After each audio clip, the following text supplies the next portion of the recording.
Yo, what's up everyone? Patrick here, welcome back. And in this video, what we gotta do is take each of these expressions here and we gotta simplify them. So I'm gonna start with this one, 12x to the 3 plus 15x to the 5 divided by 3x squared. Now, when I have something in these kinds of formats, I actually like to take it and put it in this format first. I like to personally just deal with this kind of stuff in fraction form versus in this form. So what I would do is I would take this and just put it all over 3x squared. So that original format and this are the exact same thing. And then what I do from here is I actually, if this is a single term here, I split this up. So what I do is I go 12x to the 3 over 3x squared plus 15x to the 5 over 3x squared, like that. And then I just work with both of these individually. So notice 12 divided by 3 is 4, x3 over x2 is just x to the 1. So this would end up being 4x. This here would be 5x to the 3, like that. Right, so this here simplifies to that. Now moving on to this next one, number 2. I'm going to divide all of this by 12x squared y to the 5. Like that. So just converting it to a different format, and then same thing, split up the fraction. So I'll have 6x squared y to the 3 over 12x squared y to the 5 minus 24x y to the 4 over 12x squared y to the 5. So now the simplification process is going to be a little bit more complex. So notice the x to the 2's would cancel out. 6 over 12 is 1 over 2. And then y to the 3 over y to the 5, there would be 2 y's left at the bottom. So this would end up being 1 over 2 y to the 2. And then this here would be 24 over 12 is 2.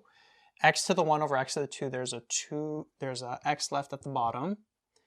And then y to the 4 over y to the 5, there's a y left at the bottom as well.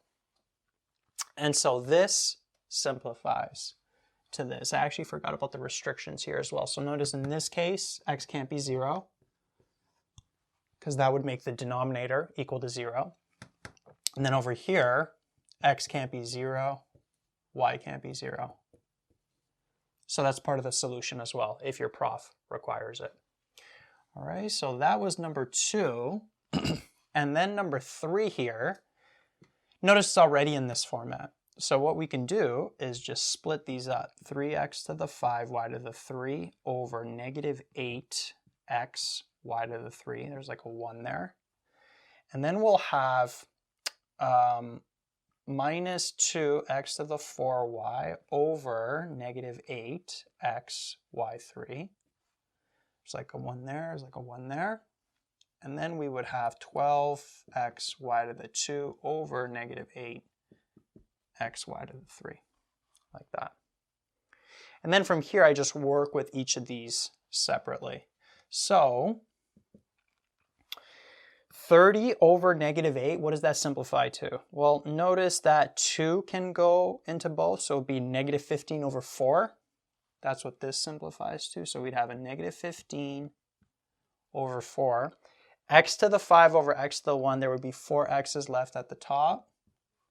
Y to the 3 over y to the 3, those just cancel out. And so this term just ends up being negative 15x over 4. Minus minus, those turn into a positive. 2 over 8 would be 1 over 4. So we'd have 1, 4. X to the 4 over x to the 1, that's x to the 3. And then y to the 1 over y to the 3, there'd be 2 y's left at the bottom. And so this one here, we don't even actually have to write. So this simplifies to that right there. And then we got positive and negative. That is a negative 12 over 8. That simplifies to 3 over 2. Divide both by 4. So that would be 3 2. The x's cancel out. And then we got y to the 2 over y to the 3. That means there's a y left at the bottom. And so that is the final answer. That's what this simplifies to. What are the restrictions? X can't be 0. Y can't be 0. Right? So these 3 are your final simplified expressions.